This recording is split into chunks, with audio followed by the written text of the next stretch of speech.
બનાસકાંઠા શાળા વિકાસ સંકુલ વાર્ષિક પરીક્ષા 2024ના આજે લેવાયેલું પેપર ધોરણ 9 વિષય સામાજિક 12/4/2024 શુક્રવાર કુલ ગુણ 80। આપણે આજે એનું સોલ્યુશન જોઈશું। સુભાષચંદ્ર બોઝ અંદમાન નિકોબાર ટાપુ અનુક્રમે ખાલી જગ્યા અને ખાલી જગ્યા નામે આપ્યા। તેનો જવાબ આવશે શહીદ અને સ્વરાજ્ય। બધા જ નાગરિકો ખાલી જગ્યા સમક્ષ સમાન છે, કાયદા સમક્ષ સમાન છે। શું આવશે? કાયદા સમક્ષ। ખાલી જગ્યાની નદી દક્ષિણની ગંગા તરીકે ઓળખાય છે ગોદાવરી। વિડીયો ગમતો હોય તો ચેનલને લાઇક એન્ડ સબસ્ક્રાઈબ કરવા વિનંતી। દરેક પેપરના સોલ્યુશન મૂકવામાં આવશે। શું આવશે જવાબ? ગોદાવરી। કાલિકટનો રાજા આવશે જામોરીન। ઈવીએમનું પૂરું નામ આવશે ઇલેક્ટ્રોનિક વોટિંગ મશીન। જાનકી અમ્મા તરીકે આવશે વનસ્પતિ શાસ્ત્ર। એશિયાઈ સિંહો તરીકે આવશે ગીરનું જંગલ। ખરા ખોટા? ઈસવીસન 1908માં બંગાળના ભાગલા પાડવામાં આવે। ખોટું આવશે એનો જવાબ। લોક અદાલતની રચનાથી ન્યાય સસ્તો બન્યો છે। સાચું આવશે। અક્ષાંશે આંબોવાની અસર કરતું પરિબળ છે। સાચું જવાબ આવશે। 11માનો જવાબ, બીજા વિશ્વયુદ્ધ પછી વિશ્વનું નેતૃત્વ કયા દેશે લીધું? તો અમેરિકા અને રશિયા આવશે।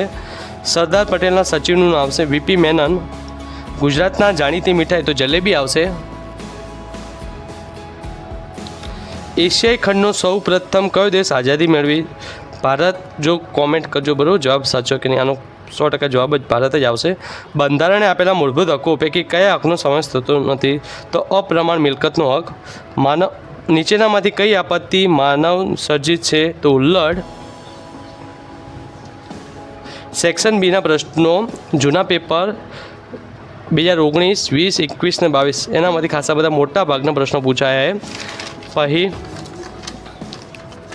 18મો પ્રશ્ન છે મંગલ પાંડે, શ્યામજી કૃષ્ણ વર્મા, સરદાર ભગતસિંહ અને અરવિંદ ઘોષ।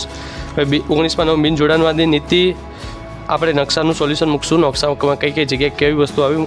પારિભાષિક શબ્દો લોકશાહી, બંધારણ, બિન સામ્રાજ્ય કેન્દ્રવાદી। પછી 21મો છે નાગરિકોને પાન મસાલા ખાઈને રસ્તા પર કે સીડીઓ પર ગમે ત્યાં થૂકી શકે નહીં તે પગલાં શું લેશો?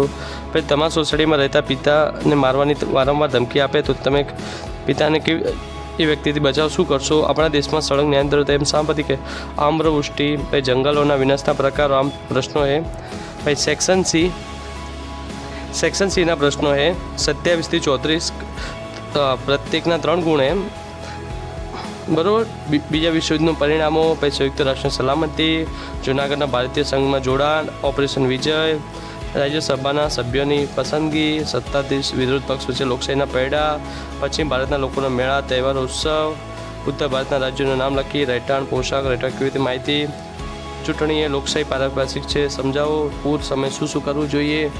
પછી સેક્શન ડી દાંડીકૂચ, વિજ્ઞાન અને ટેકનોલોજી ભારતીય સાધન પ્રગતિ, લોકશાહી અને લોકમતના ઘડતર માધ્યમો, લોકશાહી ગુપ્ત મતદાન છે, ટ્રાફિક સમસ્યાનો ઉલ્લેખ કરતી। હવે આપણે નકશા માટે જોઈશું। પહેલું છે દિલ્હી। તો દિલ્હી ક્યાં આવેલું? આવ્યું દિલ્હી, પહેલા નંબર આવ્યું દિલ્હી। કઈ જગ્યાએ દિલ્હી આવ્યું બરાબર। બીજું શું પૂછેલું છે? અરવલ્લીની પર્વતમાળા તો એ ક્યાં આવેલી? તો આયરી અરવલ્લીની પર્વતમાળા અહીં આવશે। નર્મદા નદી તો નર્મદા નદી આપણા નકશામાં કઈ જગ્યાએ છે? આયરી નર્મદા નદી બરોબર। અને છેલ્લું છે રાષ્ટ્રીય ઉદ્યાન દચ્ચીગામ। તો દચ્ચીગામ ક્યાં આવેલું છે? આપણા ભારતના નકશાની ઠીક ઉપર આવેલું દચ્ચીગામ બરોબર। જો વિડીયો સારો લાગ્યો હોય તો ચેનલને લાઇક એન્ડ સબસ્ક્રાઈબર કરવા વિનંતી।